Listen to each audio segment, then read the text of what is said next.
Maths के YouTube channel के इस वीडियो में आप सभी का स्वागत।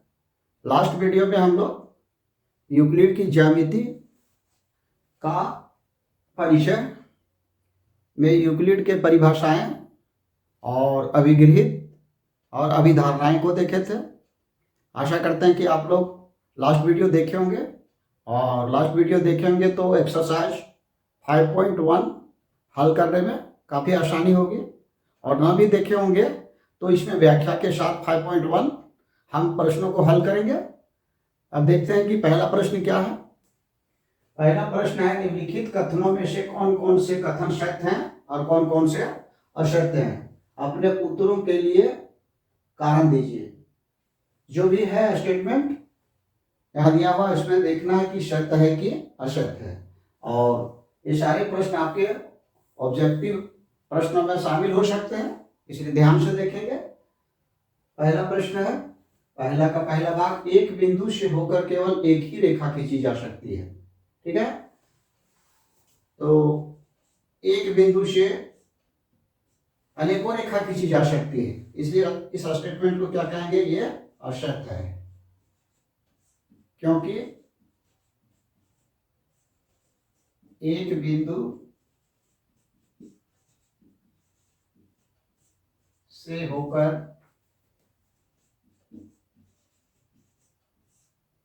अनगिनत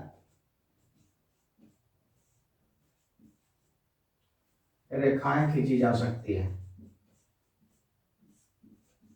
खींची जा सकती है। समझते हैं कैसे? यहां पर देखिए, एक बिंदु लिए, ठीक है, इस बिंदु से होते हुए एक रेखा खींचे, दूसरी रेखा खींचे, तीसरी रेखा खींचे, चौथी रेखा, पांचवी रेखा, छठी, यानी अनगिनत रेखाएं हम खींच सकते हैं, इसलिए यह कथन क्या हुआ, असत्य हुआ। दूसरा भाग है, दो भिन्न बिंदुओं से होकर जाने वाली असंख्य रेखाएं। दो भिन्न बिंदु, ठीक है, तो यूक्लिड के प्रमेय में हम पढ़ चुके हैं कि दो बिंदुओं से होकर एक अद्वितीय रेखा जाती है, कहने का मतलब एकमात्र रेखा जा सकती है, तो ये इसका विरोध भाष है। ठीक है, इसलिए यह कथन क्या है, असत्य है, असत्य है। ठीक है, क्योंकि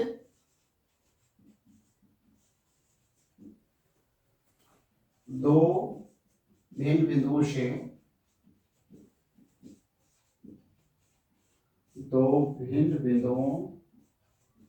से होकर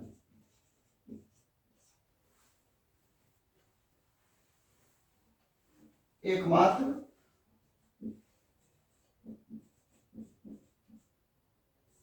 रेखा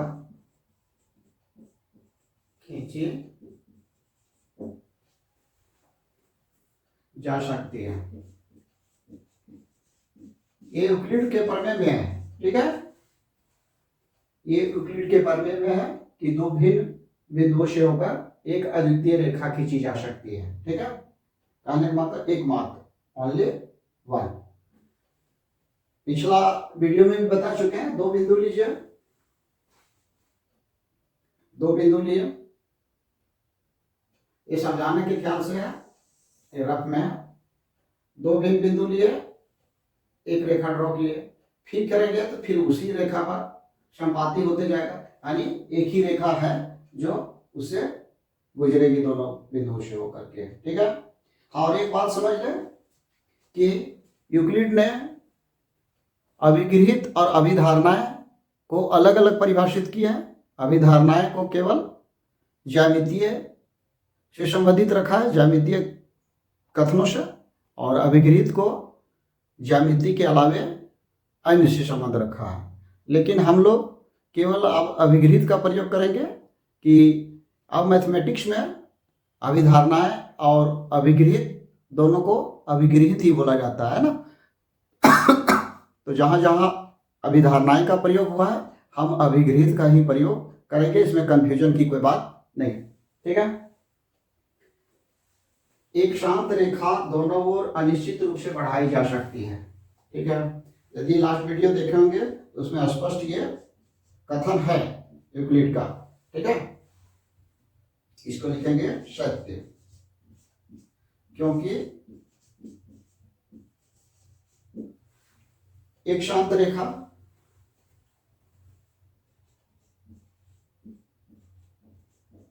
सेम स्टेटमेंट है,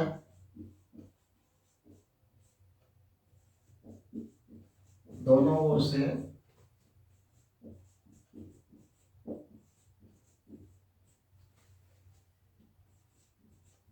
अनिश्चित रूप से बढ़ाई जा सकती है। बस इतना ही हमको लिखना है।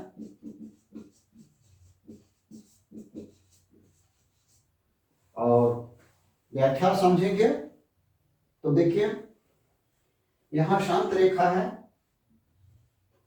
जो अभी हम लोग रेखाखंड बोलते हैं, ठीक है, जिसकी लंबाई निश्चित होती है, ठीक है। एक रेखाखंड लिए सपोज ए और बी, ये शांत रेखा है यूक्लिड के परिभाषा में। तो इसको दोनों ओर हम चाहे एक और अनंत तक बढ़ा सकते हैं, ठीक है। यही है, ये कथन बिल्कुल सत्य है और यूक्लिड के अभिलिख में भी ये शामिल है, ठीक है। पहला प्रश्न का चौथा भाग है, यदि दो वृत्त बराबर हैं तो उनकी त्रिज्याएं बराबर होती हैं, ठीक है। ये भी यूक्लिड के अभिगृहित पर आधारित है और ये बिल्कुल सत्य कथन है, लिखेंगे सत्य। पहले समझ लेते हैं, अगर दो त्रिभुज बराबर है, ठीक है, ऐसा दो त्रिभुज हम ले लिए। अब यहाँ है बराबर, कहने का अर्थ है कि ये समपाती है, ठीक है। इसके ऊपर इसको रखेंगे तो समपाती हो जाएगा, यानी परिधि में मिल जाएगा और त्रिज्या में मिल जाएगा, ठीक है। तो क्या हो जाएगा, दोनों त्रिज्याएं समान हो जाएगी और क्या बराबर होगा, परिधि भी बराबर होगा, ठीक है। सत्य लिखेंगे, क्योंकि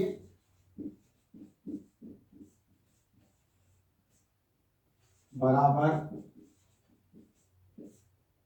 वृत्त समपाती होंगे, है ना। समपाती करने का मतलब एक के ऊपर ये कवर कर लेगा पूरा, समपाती होंगे। इसलिए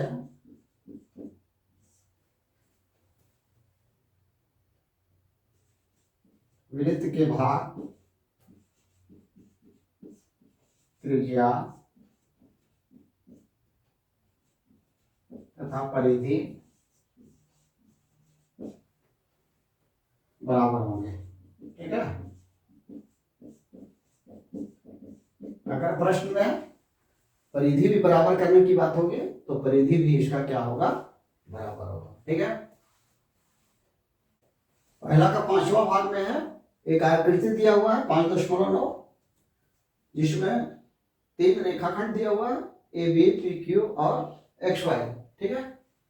तो कह रहा है कि यहाँ पर ए बी है सो पी क्यू के बराबर है और पी क्यू है सो एक्स वाई के बराबर है, यानी एक्स वाई पी क्यू के बराबर और ए बी भी पी क्यू के बराबर।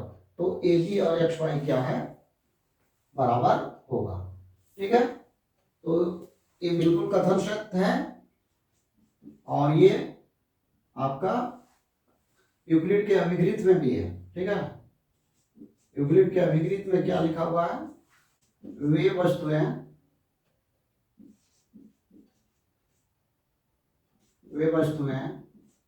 जो किसी एक के बराबर हो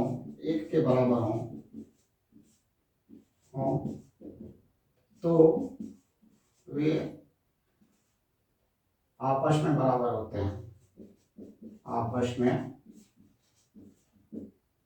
बराबर होते हैं। इसलिए हो गया ए बी बराबर एक्स वाई। यहाँ समझेंगे वे वस्तुएं। यहाँ पर यूक्लिड ने वस्तुएं शब्द का प्रयोग किया है क्योंकि ये वस्तुएं में भी शामिल होगी। ये जो हमारा कथन है वो वस्तुओं के लिए भी पर भी लागू होगा। ठीक है, तो यहाँ समझिए, यहाँ पर रेखा खंड के विषय में। ठीक है, यहाँ पर समझिए ए बी पी क्यू के बराबर है। ठीक है, और पी क्यू एक्स वाई के बराबर है। तो दो भिन्न कौन कौन सा हुआ? पी क्यू के एक्स वाई पी क्यू के बराबर और ए बी भी पी क्यू के बराबर। तो वे दो, चाहे दो से अधिक, किसी एक माने पी क्यू के, यहाँ पर पी क्यू के बराबर है। देखिए एक्स वाई पी क्यू के बराबर और ए बी भी पी क्यू के बराबर, यानी ए बी और एक्स वाई भी बराबर होगा। ठीक है, ये कथन बिल्कुल सही है और ये भी हमारा अभिगृहित में भी यूक्लिड का शामिल है। ठीक है, तो आगे देखते हैं। फिर प्रश्न नंबर 2 में है, निम्नलिखित पदों में से प्रत्येक की परिभाषा दीजिए। क्या इनके लिए कुछ ऐसे पद हैं जिन्हें परिभाषित करने की आवश्यकता है? वे क्या हैं और आप इन्हें कैसे परिभाषित कर पाएंगे? यहाँ पर यहाँ के बाद क्या इनके लिए कुछ ऐसे पद हैं जिन्हें परिभाषित करने की आवश्यकता है?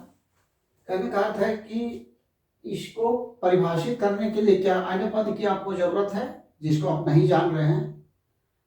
इसको परिभाषित करने के लिए वैसे कुछ पद हैं। तो ये आपका लाइन क्या है? चिंतन करने के लिए कह रहा है, सोचने के लिए कह रहा है कि नया कुछ बात इसमें परिभाषित करने के दौरान जरूरत पड़ेगी। ठीक है, तो वैसे बात जब आएंगे तो हम बताते जाएंगे। ठीक है, यहाँ पर पहला है पद समांतर रेखा।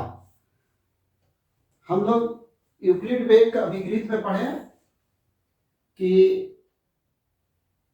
दो लाइन है। ठीक है, और एक लाइन काट रहा है, प्रतिच्छेद कर रहा है। अगर उसमें से अंतःकोण जो है 180 डिग्री से कम होता है, यानी दो समकोण से कम होता है। ठीक है, तो यहां पर क्या है समझना हमको कि दो समकोण, समकोण कहने का मतलब होता है 90 डिग्री। ऐसे ऐसे कुछ पॉइंट हैं जो आपको जानना जरूरी है ना, जो यहाँ पर बोला गया है। क्या इनके लिए कुछ ऐसे पद हैं? तो समकोण बराबर 90 डिग्री होता है। 90 डिग्री को एक समकोण कहते हैं। ठीक है, तो यहाँ पर ये दोनों का योग अगर 180 डिग्री से कम हो तो उधर रेखा बढ़ाएंगे तो आगे चल करके वो मिलेगी, है ना। अब एक ऐसी रेखा भी बन सकती है कभी ना मिले। ठीक है, कल्पना कीजिए दोनों रेखाएं हैं और क्या है, ये दोनों ओर बढ़ाएंगे तो क्या है, कभी जा करके नहीं मिलेगी। कहने का मतलब असीमित लंबाई तक इसको हम बढ़ाएंगे दोनों ओर तो कहीं नहीं मिलेगी। तो ऐसी रेखाओं को ही हम कहते हैं समांतर रेखा। तो जानने का मतलब कि समांतर रेखा फिर कब नहीं मिलती है? ठीक है, तो नहीं मिलती है इसके लिए एक शर्त है कि ये हमेशा दोनों किसी दो पॉइंट पर लंबवत दूरी हमेशा बराबर रहेगा। जब लंबवत दूरी बराबर होगा तो ये रेखाएं कभी नहीं मिलेगी और ऐसा ही रेखा को हम समांतर रेखा कहेंगे। तो परिभाषा हम केवल सिंपल लिखते हैं, ऐसी दो रेखाएं जो एक समतल पर हो। ठीक है, और दोनों ओर बढ़ाने पर वो कभी एक दूसरे से ना मिले। ठीक है, वैसी रेखाएं, यहाँ दो का तुलना किया, तीन भी हो सकती है ना। वैसी रेखाएं जो एक तल पर हो तथा दोनों ओर बढ़ाने पर, यहाँ पर देखिए एक ओर बढ़ाएंगे तो हमारा ये भी नहीं मिलेगा, लेकिन यहाँ दोनों ओर की बात है, मिलेगा हमारा इधर इधर तो और दूरी बढ़ते जाएगा। और क्या है, दोनों ओर, यहाँ दोनों ओर शब्द लिखना जरूरी है। वैसी रेखाएं जो एक तल पर हो तथा दोनों ओर असीमित लंबाई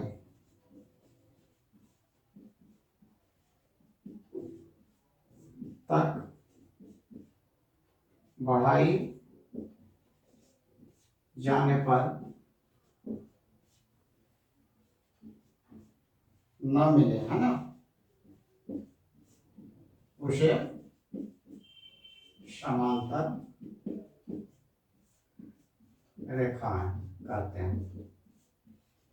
क्लियर हो गया होगा, समझते हैं आप लोग को। शर्त क्या है कि ना मिले, और ना मिलने के लिए शर्त है कि दोनों का लंबवत दूरी रेखाओं का क्या है, हमेशा समान हो, दो रेखाओं, ठीक है। यहां पर है लंब रेखाएं, ठीक है। तो लंब अंग्रेजी में कहते हैं परपेंडिकुलर, ठीक है, परपेंडिकुलर लाइन। यहां पर बता चुके हैं एक समकोण बराबर 90 डिग्री का। दो रेखाएं अगर हो और एक दूसरे पर 90 डिग्री में काटता हो, 90 डिग्री कहिए चाहे एक समकोण पर काटती हो, तो ऐसे रेखाओं को क्या कहते हैं, लंब रेखाएं कहते हैं, ठीक है। ये भी क्लियर हो गया होगा। तो ये हमारा लंब रेखाएं से हट करके दो बातें आई, समकोण और 90 डिग्री, ठीक है, जो यहाँ पर का कुछ ऐसे पद हैं, ठीक है। वैसे रेखाएं जो एक दूसरे को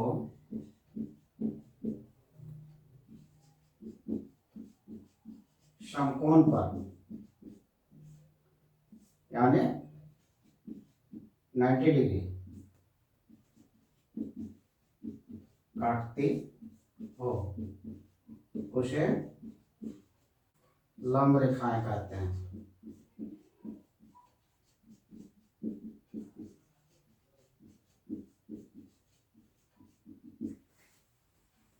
तीसरा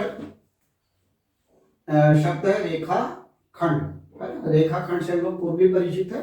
यहाँ पर परिभाषित करते हैं जिसकी लंबाई क्या हो, एक सीमित हो, ठीक है, और जिसके कम से कम दो एंड पॉइंट हो, हम उसको रेखाखंड कहेंगे।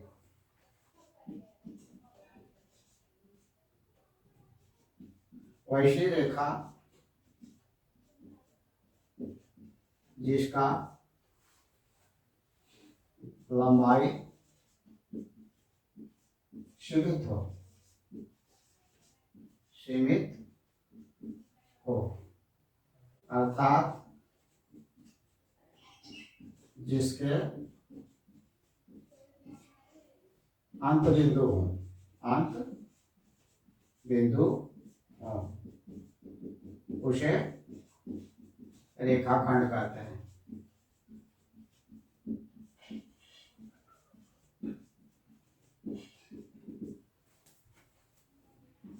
ए लिए सपोज ए लिए, यहाँ पर बी लिए, ये रेखाखंड है, तो हमारा यहाँ भी एंड पॉइंट है, ठीक है, और यहाँ भी, तो अंत बिंदु हमारे पास है, और इस रेखा की लंबाई एक निश्चित है। लेकिन हाँ, जरूरत पड़ने पर इसको हम लोग क्या कर सकते हैं, बढ़ा सकते हैं, अपनी सुविधा अनुसार अनंत दूरी तक बढ़ा सकते हैं, ठीक है। 4 नंबर में है वृत्त की त्रिज्या को परिभाषित करना, ठीक है। तो यहां पर एक वृत्त बनाते हैं।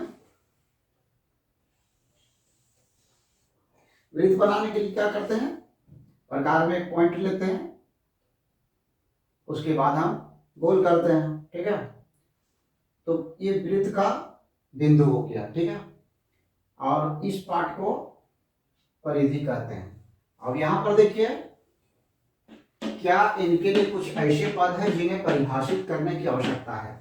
तो एक घेरा जो है हमारा परिधि कहलाता है, ठीक है। तो वृत्त की त्रिज्या को परिभाषित करने के लिए हमको किसकी आवश्यकता पड़ रही है, परिधि की भी आवश्यकता पड़ रही है। तो एक पद ऐसा आ गया, परिधि आ गया। उस पद को नोट कर सकते हैं कि कौन कौन पद हमको जरूरत पड़ा। पहला पद है समकोण, ठीक है। दूसरा पद हमारे पास अभी आया अंत बिंदु, भी बोल सकते हैं, अंत बिंदु नहीं चलिए, आइए लिखिए परिधि कम से कम ए। दो ऐसे पद अभी तक आए। वृत्त की त्रिज्या, ठीक है, तो वृत्त की त्रिज्या को परिभाषित करने के लिए हमको परिधि भी जानना पड़ेगा, ठीक है। ये घेरा जो है ये कहलाता है वृत्त का परिधि। ठीक है, और ये हो गया केंद्र, जहां से हम प्रकार रख के घुमाते हैं। ठीक है, तो यहां पर है कि केंद्र से परिधि की दूरी। ठीक है, दूरी कहने का मतलब है लंबवत दूरी बोलेंगे। ठीक है, दूरी मापने के लिए अगर मापने कहे तो हम अगर वक्र रेखा में टेढ़ा मेढ़ा नापेंगे तो वो दूरी नहीं कहलाएगा। ठीक है, इसलिए क्या होना चाहिए, दूरी क्या होना चाहिए, लंबवत दूरी। और इस तरह से दूरी मापेंगे तो नहीं होगा, है ना। तो लिखेंगे वृत्त की त्रिज्या, वृत्त के केंद्र से परिधि की लंबवत दूरी त्रिज्या कहलाती है।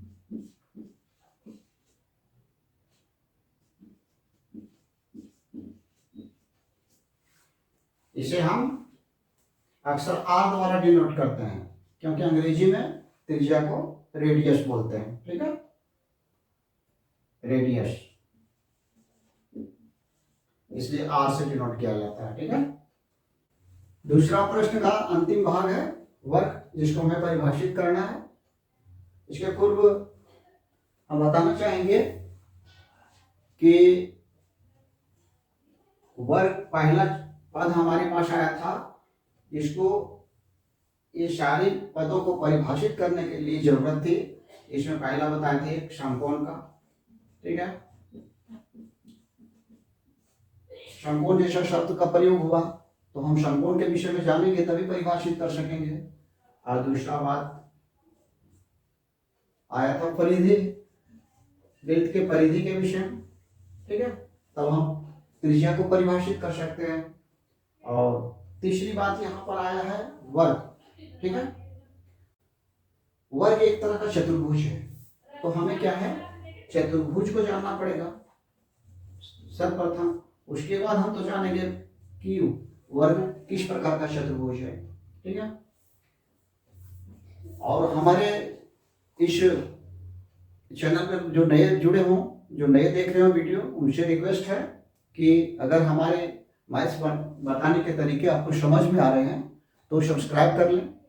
ऐसे अक्सर है कि सभी लोग क्लास आते हैं, क्लास करते हैं, लेकिन किसी कारणवश क्लास मिस हो जाता है तो हमें होमवर्क बनाने में क्या है, दिक्कत होती है। वैसी स्थिति में ही यूट्यूब का प्रयोग करना चाहिए। आप क्लास में समझ रहे हैं तो कोई बात नहीं, उसको आपको देखने की जरूरत नहीं है। ठीक है, और सारे प्रश्नों को हल शायद क्लास में नहीं मिल पाता हो और कुछ बनाने में अगर कहीं मुश्किल हो तो ऐसी स्थिति में आप यूट्यूब पे उपलब्ध हैं, जो उसका सहायता लेकर के आप होमवर्क कर सकते हैं और समझ सकते हैं। ठीक है, तो आप सब्सक्राइब कर लें, और सब्सक्राइब करने से लाभ है कि जब आपको ज़रूरत पड़े तब इसका प्रयोग करें। और सब्सक्राइब करने से किसी तरह का आपका मोबाइल में स्पेस कवर नहीं होता। कुछ बच्चों का ऐसा सोचना है कि सब्सक्राइब कर लेने के बाद हमारे मोबाइल का स्पेस घट जाएगा, ऐसी बात नहीं है। ठीक है, तो हम आशा करता है कि आप लोग सब्सक्राइब करेंगे। और देखते हैं अंतिम वर्ग के भी का परिभाषा। तो वर्ग की परिभाषा के पूर्व क्या है, हमें चतुर्भुज को जानना पड़ेगा। ठीक है, तो ऐसे पूर्व में जान रहे हैं, लेकिन परिभाषा देने का तरीका क्या है, चार भुजा। ऐसा एक सतह हो, उसमें चार भुजाओं से घिरा क्षेत्र, एक ही सतह में चार भुजा हो, और चारों भुजा क्या हो, बंद हो।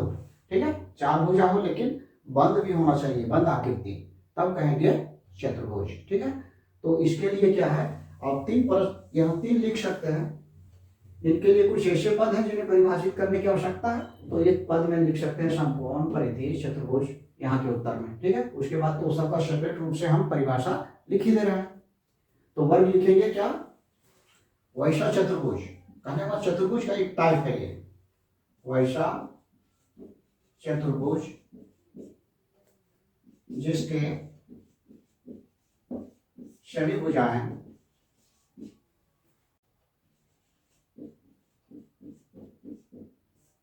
समान यानी बराबर हो। एवं प्रत्येक कोण समकोण आणि बार प्रकारे समकोण 90 डिग्री का होता है, समकोण हो उसे वर्ग कहते हैं।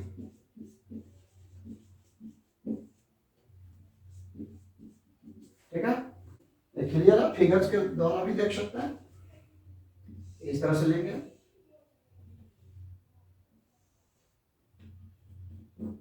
ये 90 डिग्री, ये 90 डिग्री, ये 90 डिग्री और ये 90 डिग्री, चारों 90 डिग्री, ये भुजा बराबर, ये भुजा बराबर, ये भुजा बराबर, तब क्या कहेंगे? इसको हम वर्ग कहेंगे। तो वर्ग क्या है? एक तरह का चतुर्भुज है, लेकिन एक विशेष चतुर्भुज है ये जिसकी चारों भुजाएं बराबर है और सभी कोण भी बराबर है। ऐसा भी बोलने की परिभाषा हो सकता है, सभी कोण बराबर हो, तो सभी कोण बराबर होने के साथ जुड़ा हुआ है कि सब 90 डिग्री का ऑटोमेटिक हो जाएगा। ठीक है, तो परिभाषा को वैसे घुमा भी सकते हैं। ठीक है, अभी तक समझने के लिए काफी है। अब हम लोग नेक्स्ट वीडियो में मिलेंगे।